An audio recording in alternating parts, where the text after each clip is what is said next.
Recording in progress. Om Namah Shivaya. Om Sadashiva-Samarambham Shankaracharya Madhyama Asmatacharya Acharya-Paryantam Paryam Vande Vande Guru Guru Paramparam. Paramparam. Om Om Sahana-Vavatu Navavatu Sahana Bhunaktu Sano Sahaviryam Bhunaktu Karvavahai Karvavahai Tejasvinavadhitamastu Ma Tejasvinavadhitamastu Vidvishavahai. Om Vidvishavahai. Shanti Shanti.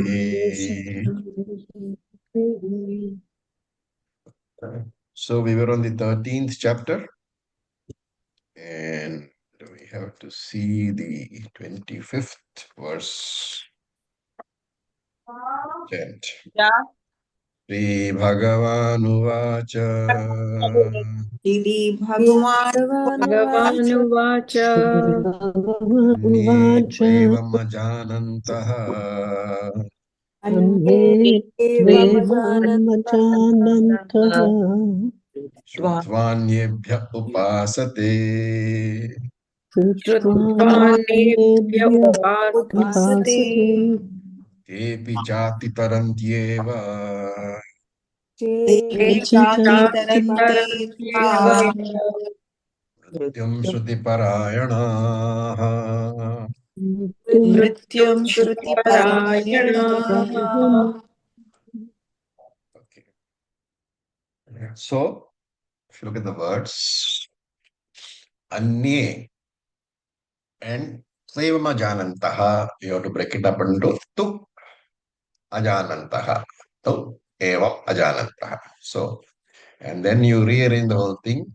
Anye tu, some other people, Evam Ajanantaha, not knowing in this manner, which we talked about before. What do? Upasate. Here, upasana is not meditation. Upasana is the pursuit of Atmagyan. So that you have to remember. Upasate, they pursue Atmagyanam. Anyebha Shrutva, by hearing from other people. What is special? Shruti Parayanaha. They are committed to listening to the Shruti. And what happens to them? Te api, those people also, Mrityum Atitaranti Eva. They also cross over cross over the mortality, which means they also become immortal. So he's talking about Anyetu. There are other people, Evama Ajanantaha. They do not know in the manner in which we have been studying earlier. They don't take to traditional scriptural study. They have not studied Tattva Bodha. They have not come to Upanishads. They have not come to Bhagavad Geeta. They have not Brahma Sutra. So they have not studied in the traditional manner, and nor have they done the preparatory stuff, Sankhya, Karma, Yoga, etc.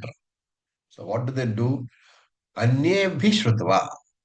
So Acharya, here Shankaracharya says Anyebhi has to be taken as Anya Acharya bhi. So they go to some other Acharya, and that Acharya would have studied the scriptures. And what do? That Acharya is capable of systematic teaching. And so it can be taken as the Bhagavad Gita, the Lord Krishna is saying, it is not necessary that you need to be a Sanskrit scholar. The Acharya should be capable of communicating what he has studied. So he would have studied from the original scriptures through a proper teacher, and maybe he is addressing a particular audience which is not comfortable with even Hindi, right? So he need not teach in Sanskrit. He can teach in any language. So that is why you will find that, at least in India, in most of the states, there are regional languages, vernaculars, where you will find excellent prakarana granthas, excellent texts of Vedanta, right? And they are not necessarily in Sanskrit. For example, there is a very beautiful prakarana grantha called Vichara Sagara, right? It's by an acharya called Nischala Dasa. and where Acharya wrote it in Hindi. So that text is available. And that text has later been converted into Sanskrit. And when we study that text, we will be studying the Sanskrit version. But essentially, for those who don't know Sanskrit, such texts are also available. So in Malayalam, there are good texts. In Telugu, there are good texts, right? And therefore he says, Anyebi Acharya Biha Shrutva. Go to any other Acharya. All that is required is that Acharya should teach them what Brahman. And what should he teach them? The fact that they are Brahman. The ultimate teaching is always that you are Brahman. And therefore, these people also, they are studying long term, systematic, long term study under a competent teacher. That is our definition of systematic study, right? And here he is saying that they need not necessarily be studying the scriptures, but they are Shruti Parayanaha. They are committed to listening. Shruti here is listening and listening to the words of the teacher. And the difference may be that the teacher presents the message of the Shruti, not necessarily translating the scriptural language, not necessarily using Sanskrit, but can present it in his own language. And that's why in Tattvabodha we saw Shraddha is what?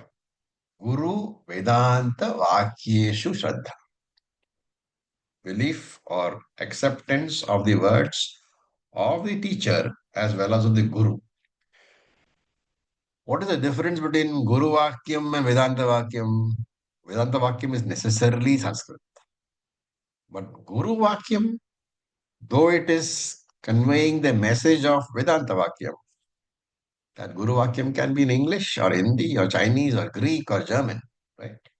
They api. Such students also Mrityu Taranti Eva.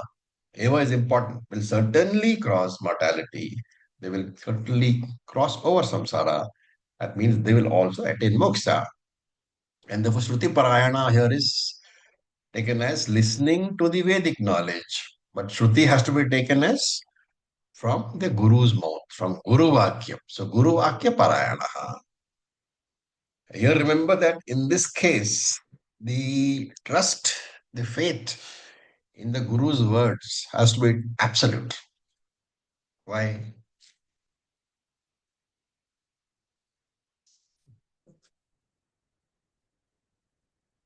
When I teach you, though faith should be there, you have an option to check whether I have said in accordance with the words of the scriptures. How? Because you have access to Sanskrit texts, right? Now, supposing this teaching was to people who had no access to the texts or did not know the language at all, what is the only thing which they have to hold on to? To my words. Therefore, for the people who are holding on to Guru Vakyam, only the trust in the Guru is total because they do not have access for cross verification. And in such cases, the Guru has a much, much, much higher responsibility. And here Shankara says, Te api. Even if such people who have not gone to Veda but are being taught by Guru only, they will get moksha. What about the others? The others will all helplessly get moksha. Also because they have access to the original scriptures also. Right. Now, one point here I would like to add is that, or I would ask a question. In the old days, were the original scriptures, Shastra, accessible to all the people? It was passed on by Karna Parampara, and this scriptures were not accessible to all because of the language not being understood by all the time. Any other reason? Only those in the Gurukula had access to the teachings. Is it like that? But everybody went to Gurukula, right? The concept is Yeah. Shravanam. The concept is Shravanam, so it was always heard and from teacher to teacher. Could anybody go to the Gurukula and hear? Can you please repeat, Acharya ji, what he said? I said, did everybody have the freedom to go to Gurukula and do Shravanam? Not the girl. The Brahmanas and Kshatriyas. Sorry? The girls were not generally sent to Gurukula. Girls didn't go to Gurukula, number one. And Who else Brahmanas and Kshatriyas only. So only Brahmana, Kshatriya, and Vaishyas would normally go to Gurukula, right? And therefore, the original scriptures were not accessible to everybody in the old days. That's a fact. Okay, today it's different. Today, original scriptures are accessible to everybody. But in the traditional days, you were bound by certain rules, and ladies could not go to the Gurukula. So they had no access. But what is being mentioned here by Krishna is very subtle idea. The original Shastram was not accessible to everybody, but the contents of the Shastram was accessible to everybody. Do you see the difference? There were people who were not adhikaris for Shastric study, but there was nobody who was not an adhikari for Atmajnana. Very subtle difference.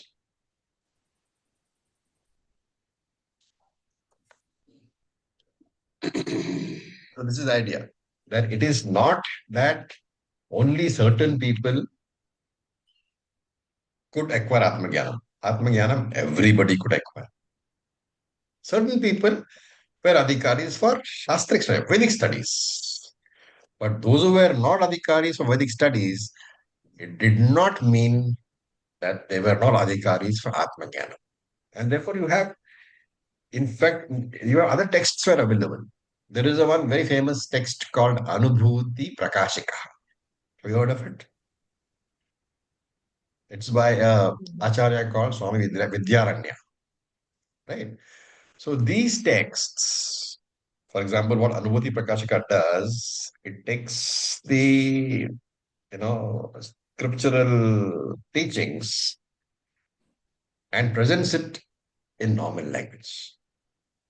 Like there are no quotations and there are no every concept, every Vedantic concept is clearly explained. What is being said, therefore, that the Atmajnanam, the original, what actually gives you moksha, the Shastra or Atmajnanam, it is Atmajnanam. And Shastra is a means of generating the Atmajnanam. But other texts can also generate the Atmajnanam. And therefore, in fact, in the Brahma Sutras, there is a section where this idea is discussed. That is everybody eligible for Atmajnanam? And Shankaracharya says yes, that people can get Atmajnanam through Veda also. But those who are anadhikaris for Veda, those who are not considered eligible to study the Veda, for example, all of us, how many of us have done Upanayanam? Among the men here, how many have done Upanayanam? It's not a common practice in these days. Nowadays, it is not common practice. But Upanayanam is the ceremony to allow you to study the Veda. See, Upanayanam is what? Is the formal wearing of the sacred thread, which is saying that this is the eligibility to study Veda. And so those who have not done Upanayanam, they are not eligible to study traditionally, right? So they fall under anadhikaris. But it doesn't mean that they cannot get Atmajnanam. Shankaracharya in his Bhashyam says that those who are not eligible, those who are anadhikaris for Vedic study, they can get it through Smriti Granthas and Prakarana Granthas. The same Atmajnanam and Moksha also they can get. Of course, this is not relevant anymore. Why? Because nobody does Upanayanam and everybody studies Vedanta, right? So this is no longer relevant. But what idea is being focused on is that what liberates you is not Shastra. What liberates you is the content of the Shastra. Content of Shastra is Atma Jnana. And what is the advantage of these Prakarana Granthas? Sooner or later, providing the Lord is with us, we will do this particular text that I talked about. Right? Viveka, Vichara Sagara, we will do. And there you will find that all the important teachings of the Upanishad are available there. Also, even when we take the Vichara Sagara Sanskrit text, it is a simple Sanskrit. Most of you, with your knowledge of Hindi and this long exposure to Vedanta, will be able to understand that simple Sanskrit by simply reading. While in the case of Upanishads, very often the language is obscure.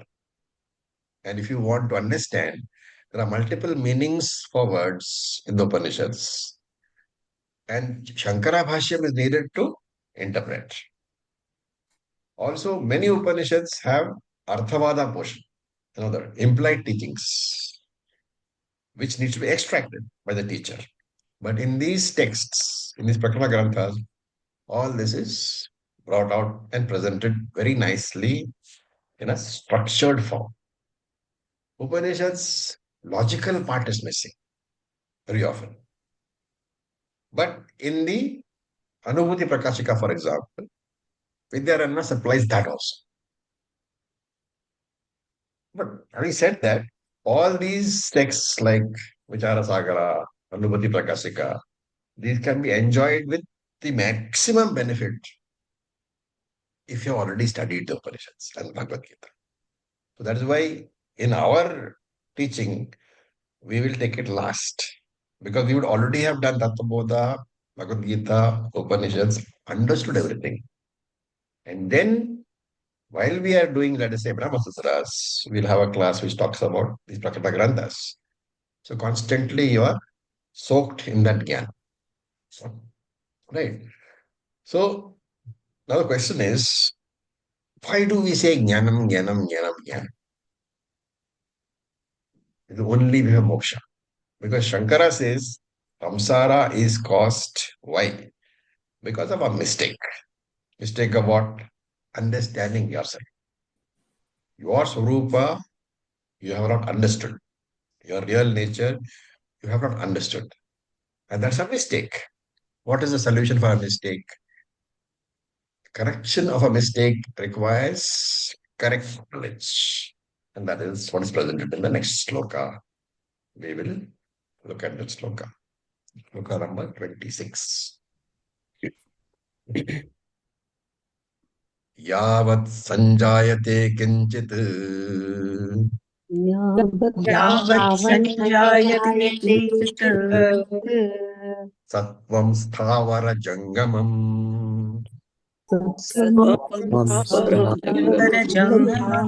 जंगमम् क्षेत्र क्षेत्रज्ञ संयोगात् संयोगात् तद्विद्धि भरतर्षभ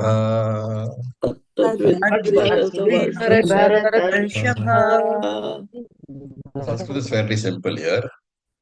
Yavat kinchit sattvam. Right? That you have to take the sattvam from the first word and move it up. Yavat kinchit sattvam. So sattvam here means whatever is existing. From the word sat meaning existence. So yavat kinchit sattvam, whatever exists in this universe. And what things exist? Thavara jangamam. Sthavaram jangamam. Moving or non-moving. So, yavat sthavara jangama kinchit sattvam. Whatever exists, whether it is moving or non-moving, sanjayate is born. Sanjayate is born. From where? Vidhi. You should know that, hey Arjuna, that whatever is existing is born from what? Kshetra, kshetrajna sanyoga. from the union of the Kshetram and the Kshetrajna. Okay, Arjuna.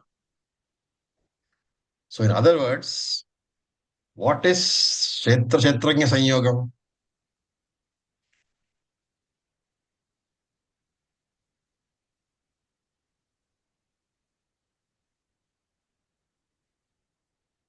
Atma and Atma mixture. Atma and Atma mixture. What is it called? Creation, Prakriti. What's it, Acharya? Ishvara. Ishvara. Okay. Mm. Why? Atma is Brahman and Atma is Maya. Kshetra Sanyoga is Ishvara alone. Remember that whatever is existing in this universe, whether it is moving or non-moving, Sanjayate is born out of Ishvara only. And Shankara writes a very profound bhashyam on this sloka. And he explains the word Sanjayate has another meaning in Sanskrit. It means to appear. Okay. So he says, don't give that meaning to the word. In this particular sloka, Sanjayate should be taken as some utpadyate, born from. Right? And Sattvam. He also, I told you Sattvam comes from the word Sat, which means to exist. So here Shankara just makes it clear. Sattvam means that which exists. So any object. Take Sattvam as Vastu. Right? And therefore, when he says Yavat Kinchit Sattvam Sanjayate, you should take it as Yavat Kinchit Vastu Samapadyate. Sam Utpadyate. Whatever Vastu is born, right? Vastu is an existing object. That's why Sattva. And it could be Stavara Jangamam, could be moving and non-moving. Remember that they are born from the union of Kshetram and Kshetrajna only. Union meaning contact.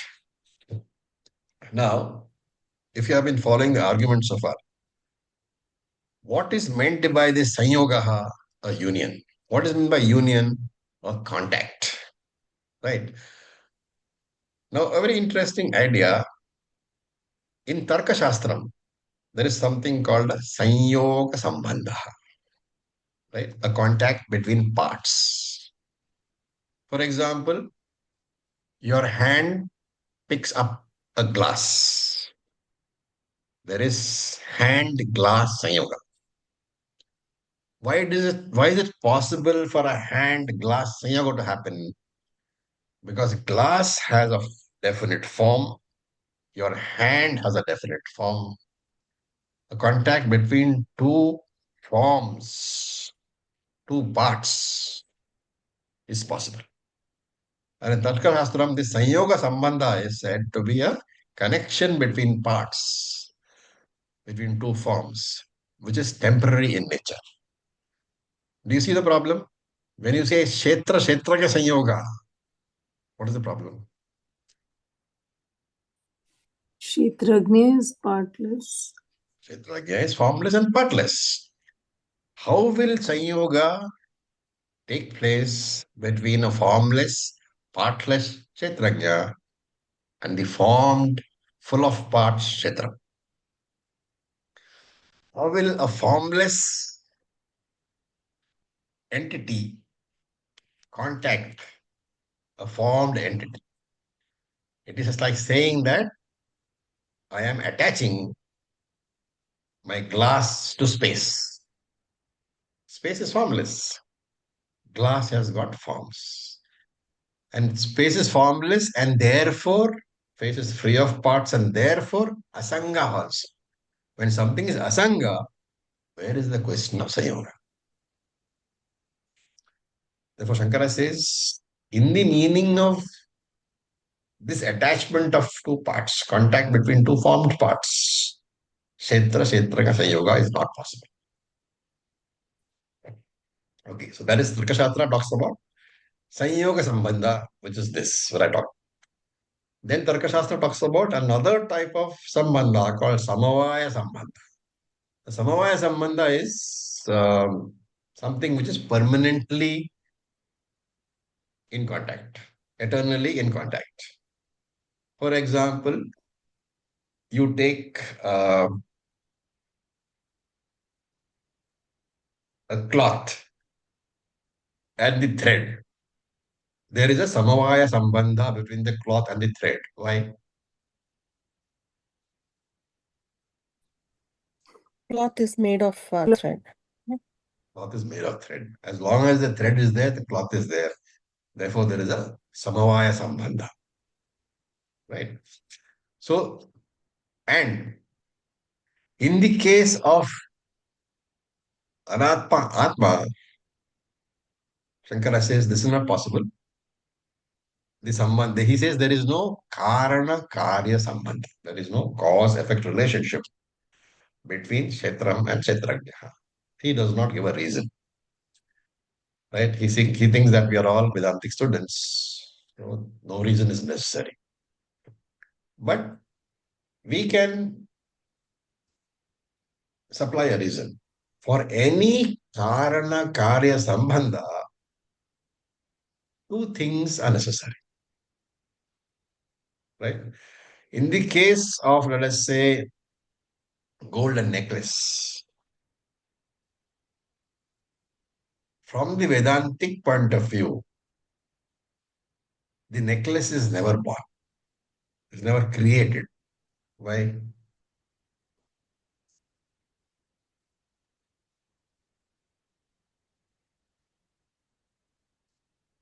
Because necklace is only a name and form. It is gold actually. Necklace is gold only. The vastu, the gold is never created. Only form has changed. And similarly, he says, in the case of, okay, anyway, so because he says that, in the case of gold and necklace, there is no samavaya sambandha also possible because nothing is ever born. There's a question of a sambandha, right? The Kshetram also is never born. Kshetrajna is also never born. There is no Kshetram at all. Where is the question of sambandha? And therefore, when Krishna says over here that there is Kshetrajna Sanyoga, Kshetrajna Sambandha, what does he mean? And Shankara says, you all know the answer. What is the Sambandha?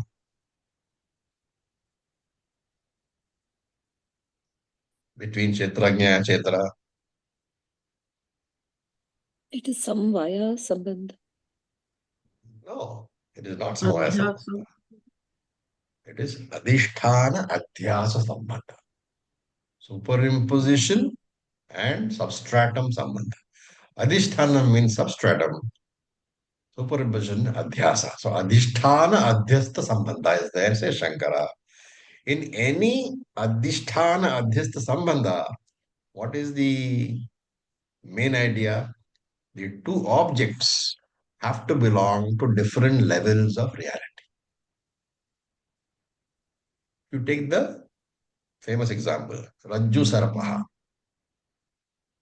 snake on the rope.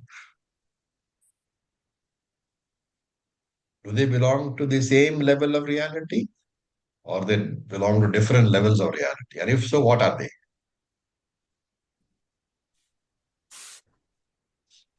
This Two different levels. that Vyavaharika and is Pratibhasika. Pratibhasika. So the rope belongs to which one? The rope is Vyavaharika. The Vyavaharika. Snake is Pratibhasika. Pratibhasika. The rope is Vyavaharika. The snake is superimposed upon the rope. The rope is the Adhishthanam. Vyavaharika Adhishthanam. The snake is the Pratibhasika Adhyastham. Right? And therefore he says Sambandha is there. But that Sambandha is in the nature of Adhyasa. Adhisthana Adhyastha Sambandha. And what is Adhyasa? Adhyasa is caused by an error. And in the case of Kshetram and Kshetrajna, what is the error? It is the lack of proper knowledge about what is Kshetram and what is Kshetrajna. Therefore, what happens? The properties of the Kshetram I take as my properties, Kshetrajna's properties. So I say I am the body, I am the mind, And the properties of the Kshetrajna, my properties, I mistake to be the properties of the Kshetram. And I say this body is conscious. Consciousness is my property, Kshetrajna's property, but I attribute it to Kshetram. Anatma, the body, is Kshetram property, but I take it as myself. It is purely false cognition. And this mutual superimposition, Kshetra's property on myself and my property on Kshetram, it's got a name. What is that? Anyonya. Anyonya Adhyasa. Anyonya means mutual Adhyasa. So when I say I am the body, the Sat and Chit belonging to me, the Kshetrajnam, I have taken onto the body. While when I say I am tall or fat, the tallness or fatness belonging to the body, I am attributing to myself. And in this manner, there is a connection between the body and myself, between Anatma and Atma. And this Sanyoga, this connection is based on an error, Adhyasa. And because of that, what are actually two separate entities belonging to two separate levels of reality? I, the Atma, Paramarthika Satyam. The body-mind complex, Vyavaharik Satyam. Because of this Anyonya Adhyasa, the two separate entities merge into one. That one is called the Jivatma, born of Avidya. Okay. Now, what is the therefore? Since because of a mistake, these two seemingly separate entities having merged into one, or seemingly merged into one, Jivatma, what should be the role of Shastram?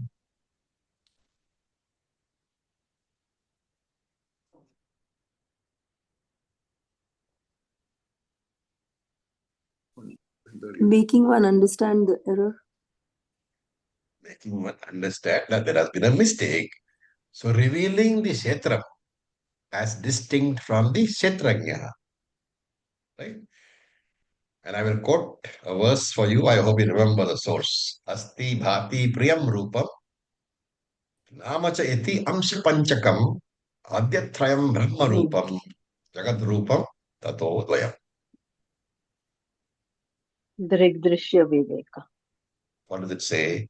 Asti Asti bhati priyam Priyam rupam. are the Asti is what? Bhati, Existence. existence. Bhati is what? The Consciousness. Consciousness. Priyam is what? Ananda. Asti bhati priyam rupam. These three are in the form of nama, or the form of iti amsha panchakam. Asti bhati priyam are the first three. Asti bhati priyam, rupam and nama. There are five things. Asti bhati priyam, existence, consciousness, ananda, rupam, form, nama, name. Iti amsha panchakam. These are the five aspects, five parts. And out of them, Adhyatrayam, the first three, Asti Bhati Priyam, Sat Chit Ananda, Brahma Rupam, they are in the form of Brahman. And Jagat Rupam, Tataha Advayam, the other two, Rupam and Nama, are Jagat. So wherever you see an object, the essence of this verse is whenever you see an object, there is always Asti Bhati Priyam Rupam Nama. These five are always mixed. And Asti Bhati Priyam is Kshetrajna. Nama Rupa is Kshetram. So whatever you look at in this universe, there is always a mixture of Kshetram and Kshetrajna. And therefore you need to carefully separate the two. Right? Carefully is the operative word. And therefore Shankara uses the example of separating the stalk from the munja grass. The munja grass is used for thatching roofs. Those of you who are familiar with villages. The munja grass has a very sharp edge. And therefore, when you separate the stock, you have to be extra careful to make sure that your finger doesn't get cut. So that's why he says carefully separate. And then what will happen? Kshetragnya Sanyoga. The identification of either Kshetragnya with the body mind complex, the Kshetram. That is the problem. And when the identification occurs, what do? I miss out this Adyatrayam Brahmarupam, Tato Dvayam Jagatrupam. I miss out that distinction. And therefore I miss the original Brahman as myself. And when you miss the original, what will you do? You will take the false one as yourself. I have missed the real I, which is Purusha, and therefore I take what I see, the body mind complex, Prakriti, as myself. So it's a very important idea over here that it is because you miss your vision of the original Purusha is not there. That is why you take Prakriti as yourself. And this mistake is called Kshetragnya Sanyoga, or in other words, Atma Anatma Adhyasa.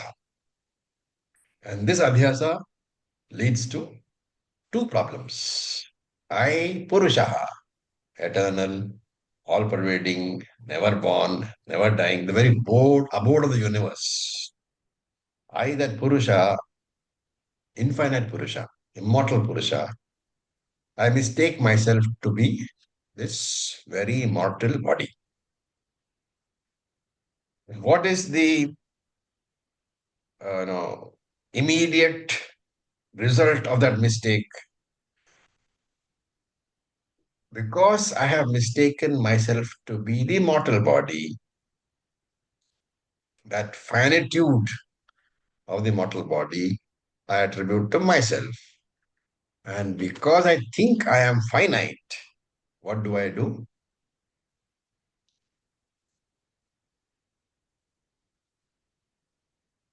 You want to be infinite, so I want to be infinite. Why do I want to be infinite? Because I have lost sight of the fact that I am infinite. And therefore, what do I think? That I am not complete. Infinite means Purna. I think I am not Purnam. And when something is not Purnam, how do you make it complete? By adding more things. Therefore, I desire this, I want that. And because of this apurnatva, this idea that I am not complete, I have desires. That desire leads to karma. That karma leads to punya papam. That punya papam leads to sukha dukkha. That sukha dukkha leads to punarjana. And therefore, you should understand that this body identification is an error. Every error is a product of ignorance only, of ajnanam only. And to eliminate errors, you have to remove the very basic cause of the error. And that's what was the story of Rama and Ravana. Rama kept on destroying the heads of Ravana. Each head indicates an error. But because the basic cause of the error, the ajnanam, which is where the heart is. So symbolically, the ajnanam was located in Ravana's heart. And Rama didn't aim his weapons at the heart. He kept cutting off the heads. What happened? As and when each head got cut, as and when one error was destroyed, another error came up in its place. Another head came up in its place. What did Rama finally do?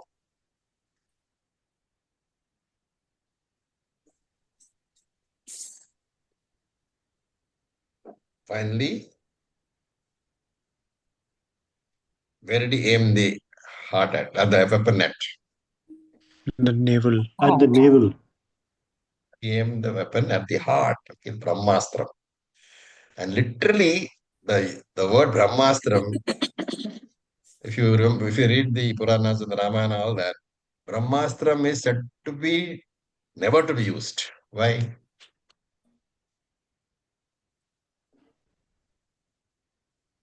There are what they call parts. There are passages in the Ramayana and Mahabharata where somebody invokes the Brahmastra and is told by the gods, don't use it. Why do they say don't use it? Because it will destroy universe. What is the other name for the universe? Samsara. So Brahmastram destroys samsara. And therefore Rama had to finally use the Brahmastram to destroy the samsara of Ravana. And he aimed it at the heart. Right? So that's symbolic. The idea is what? The error or the adhyasa will keep on happening until you attack the ajnana. Once ajnanam is destroyed, how by jnanam? Error is also destroyed, adhyasa is gone, all problems are sorted out. To summarize, I have to first understand that Paramatma and Jivatma are the same. Then I have to say that this Jivatma Paramatma, which is one, that Ekatma I am. And that is what we call coming from the triangular format, which is Jiva, Jagat, Ishvara, which is Samsara, to binary format, which is Atma, Anatma format, which is called Moksha. Okay. But it's not enough to come to Atma, Anatma. Right? After moving from Jiva, Jagat, Ishvara, Atma, Anatma, instantly, how does, when you move from these three, Jiva, Jagat, Ishvara, to Anatma, Atma, what gets merged with what?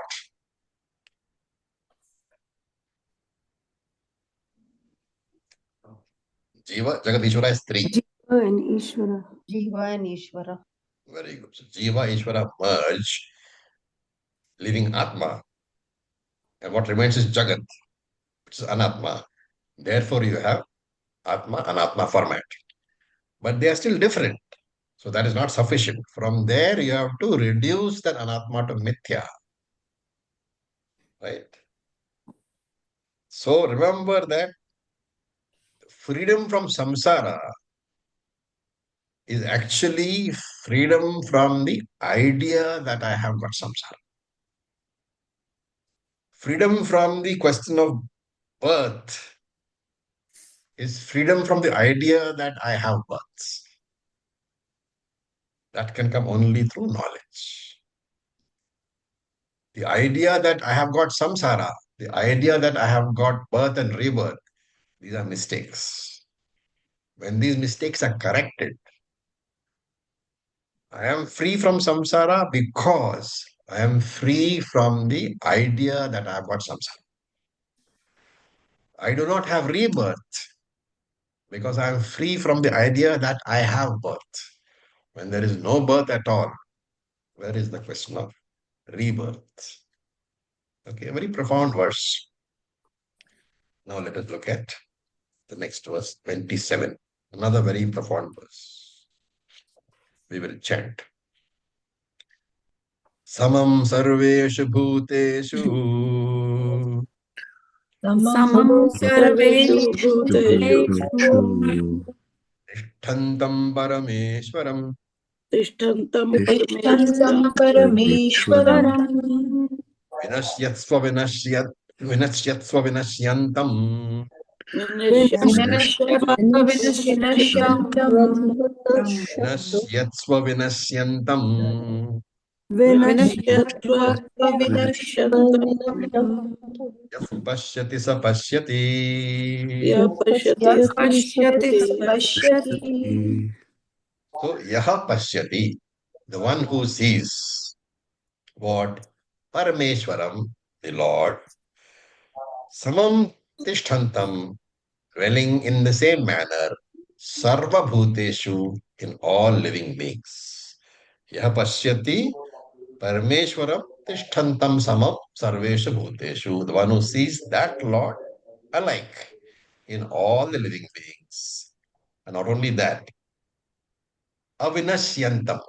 He sees that Lord as the imperishable entity, Vinashyatsu, among all the perishable entities. Sahapashyati, he alone sees. So Yahapashyati has to be connected to Sahapashyati. The one who sees all this, he is the one who really sees. And what does he see? He sees the Lord is the same in all living beings. And he sees the Lord as the imperishable substratum among all the perishable objects. He alone sees. So, again, the same vision is being repeated. And we might say, why is it being repeated? Is it not Punarukti Doshaha? We say, no. This is the central concept of the Shastram. And therefore, it has to be constantly reinforced. And this constant reinforcement we call abhyasa, reinforcement by repetition. So, the Kshetrajna is what? Tishtantam, remaining. Sthitim kurvantam, remaining. Samam. Samam Shankara defines as nirvishesham, without undergoing any change. So nirvishesham is nirvikaram, avasthatraya rahitam, free of the three avasthas, free of any change at all. And sarva bhuteshu, again Shankara defines. And you might take this as living beings. So Shankara says, no, brahmadi sthavaranteshu pranishu. So the words are brahmadi sthavaranteshu pranishu. So pranishu means all the living beings, like from Brahma, etc. From Brahma downwards. And sthavaram means non-moving living beings. So you're talking about living beings and non-living and non-moving living beings. They are jivas only, right? And in all these living beings, Parameshwara is present uniformly. And uniformly means what? Without any change at all. And Shankara says, what do you mean by Param? Because Param means superior to. Right? So Parameshwara, why is Parameshwara superior to? What is he superior? If he is present in all the living beings, it's a question which we never ask. We say Parameshwara. At the same time, we say that Parameshwara is present in all living beings. Because he himself has said, Samam Sarveshu Bhuteshu. Then, if that Parameshwara is there in all the living beings, why do you call him Parameshwara? What is he superior to? Good question, right? That Ishvara, who is there in all living beings, why can he be not referred to simply as living being? Because he is there everywhere. Why are you saying Parameshwara? So Shankara says Apeksha in comparison to Deha, that is Annamaya Kosha, Indriya, that is Pranamaya Kosha, then Manomaya Kosha, Buddhi, Jnanamaya Kosha, and Anandamaya Kosha. Compared to these five koshas, consciousness principle is superior. Right? And therefore, he says, this Parameshwara, adjective Param is fine. And what is Ishwaram? Ishwaram means the Lord and the master of the five koshas. So he is not controlled by the five koshas. He is not controlled by Anatma. He is the controller of Anatma. How does he control Anatma? Because Sat, Chit, Ananda are borrowed from Ishvara. Anatma doesn't have its own Sat, Chit, Ananda. Ishvara lends that. Existence, consciousness, and bliss or happiness are lent by Ishvara to Anatma. Therefore, Param Ishvara. That Ishvara is superior to Anatma. And then, the second line he says, Kshetram and Kshetrajna are different in nature. How? Kshetram is Vinashyatsu. Kshetram is subject to destruction. Right? And there are innumerable number of bodies, body-mind complexes. All of them are born, all of them die. Therefore, Vinashyatsu, all Kshetrams are only perishable anatma. And among all these perishable anatma, vinashyatsu, among all the perishable anatma, what happens? There is only one imperishable entity, Parameshwaram Avinashyan, that one imperishable entity, such a principle called Parameshwara. And these two have opposing features. So we have to remember what are the features of Anatma. So there are 5 features of Anatma which we have talked about in the past also. So let me see if you remember them. I will give you the Sanskrit names. Drishyatvam, that is one feature of Anatma. What does it mean?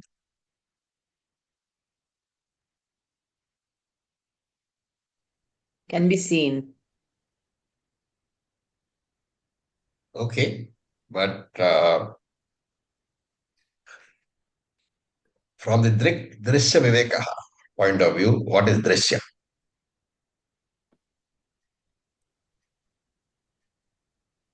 That's what we see. You have to Seen. take it as subject object. Okay, Drishyam is an object. The object. Drishta is the subject. Drishyam is the object. So all anatma, first feature is Drishyatvam. They are objects of the Atma. Then Bhautikatvam. What is that? What is Bhuta? What is Bhautika? They're made of 5 elements. They are composed of the 5 elements. Then Sagunatvam.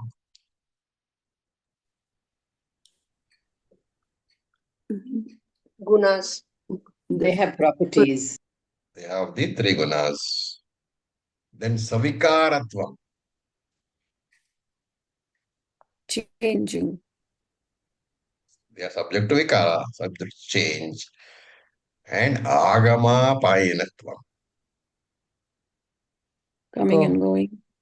They are coming and going. They are born and they are destroyed.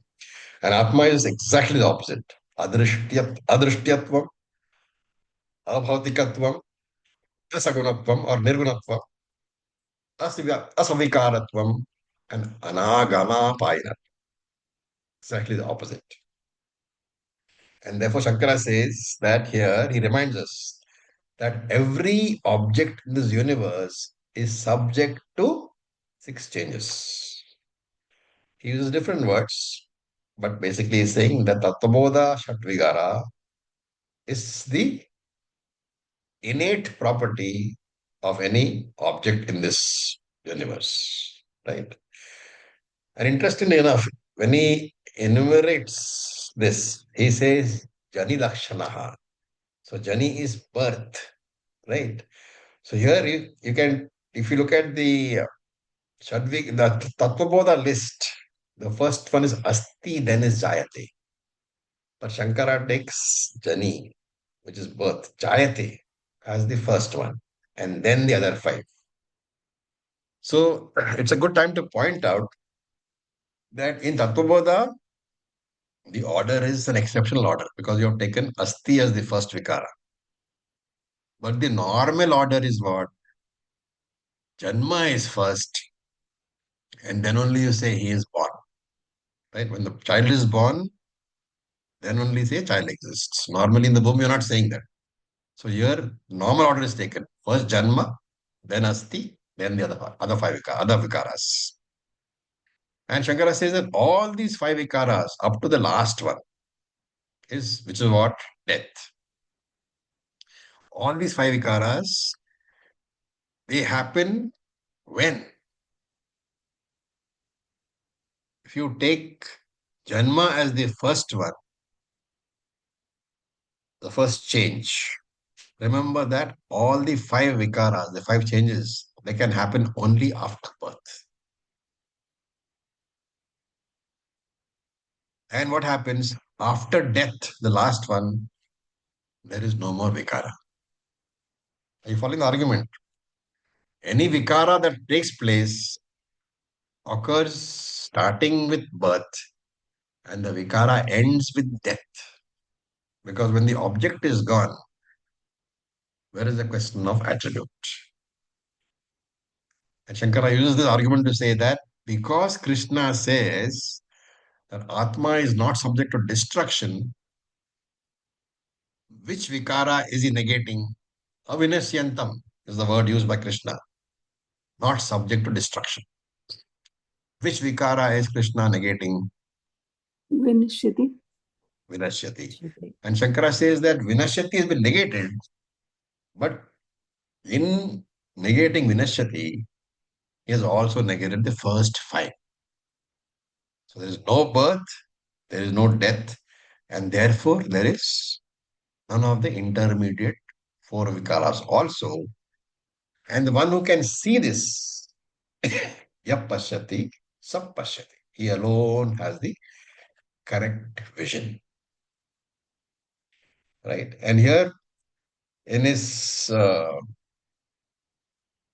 Bhashyam, not Shankara Bhashyam, Madhusudana Saraswati Bhashyam. What is that book called? Buddhartha Deepika. Buddhartha Deepika. So there, Madhusudana Saraswati gives a very important clarification. He says, what does this Pashyati mean? Pashyati, he says, Shastra Chakshusha Janati. You have, Pashyati has to be taken as knows through the eyes of the Shastra. Your normal vision will not be sufficient. Shankara doesn't explain. That is a very beautiful explanation by Saraswati, Madhusudana Saraswati. He says it has to be seen as being understood through the eyes of the Shastra only. And then Shankara talks about a Purvapakshi. The Purvapakshi gets up and says, okay. But everybody sees, is it not? What is so special about it? Purvapakshi talks about the Pashyati portion and says everybody sees. What is so special about it? And that is why it is important to have this clarification by Madhusudana Saraswati. Because Krishna doesn't explain, Shankara doesn't explain. Purvapakshi says, Sarve api loke pashyati. Everybody sees. What is special? Then why does Krishna say only the Jnani sees? And Shankara replies to that question. He says, yes, Jnani sees, but the others also see. How do they see? Viparitam pashyati. They have defective vision, which is what they understand Deha as the Atma, or they understand the Sukshma Shariram as the Atma. And therefore, he has incorrect vision, right? And that is why we take this particular explanation from Madhusudana Saraswati, which says, Shastra Chakshusha Janati is Pashyati. He has to understand through the vision of the Shastram only. It's a very, very profound verse containing practically the entire essence of the Upanishads. So, very often, when we teach, we say that Bhagavad Gita should be studied twice. Once as Moolam, and once when you study as Moolam, it becomes a pre-qualification exercise for studying Upanishads. Once you have studied Upanishads fully, then you come back to Bhagavad Gita and study it with the Shankara Bhashyam. Then only it is possible to understand the real vision of the Vedanta. So with this, we'll stop for today. Any questions?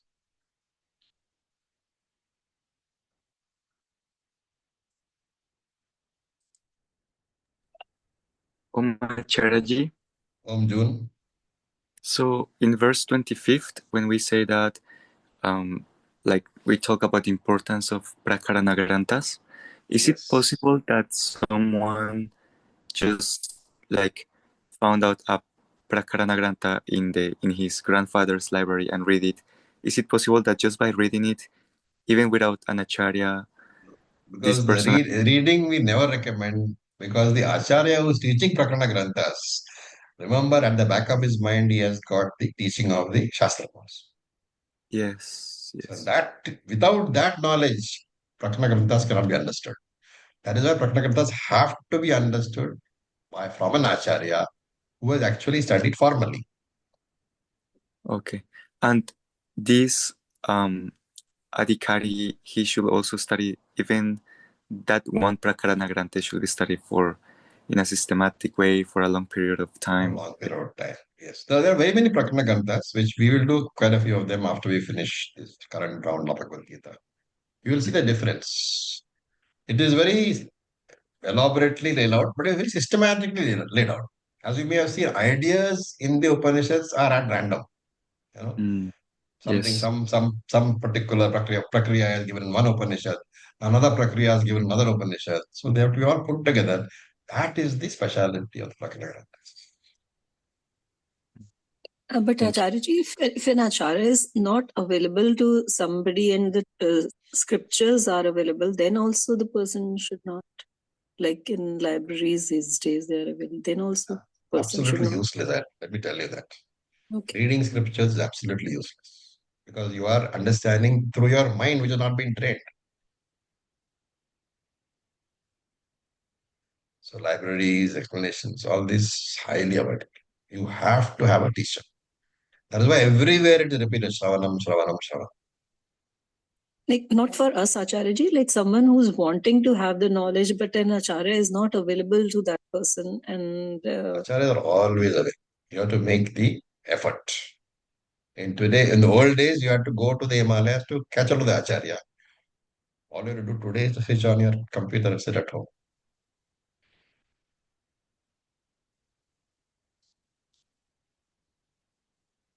Is it not?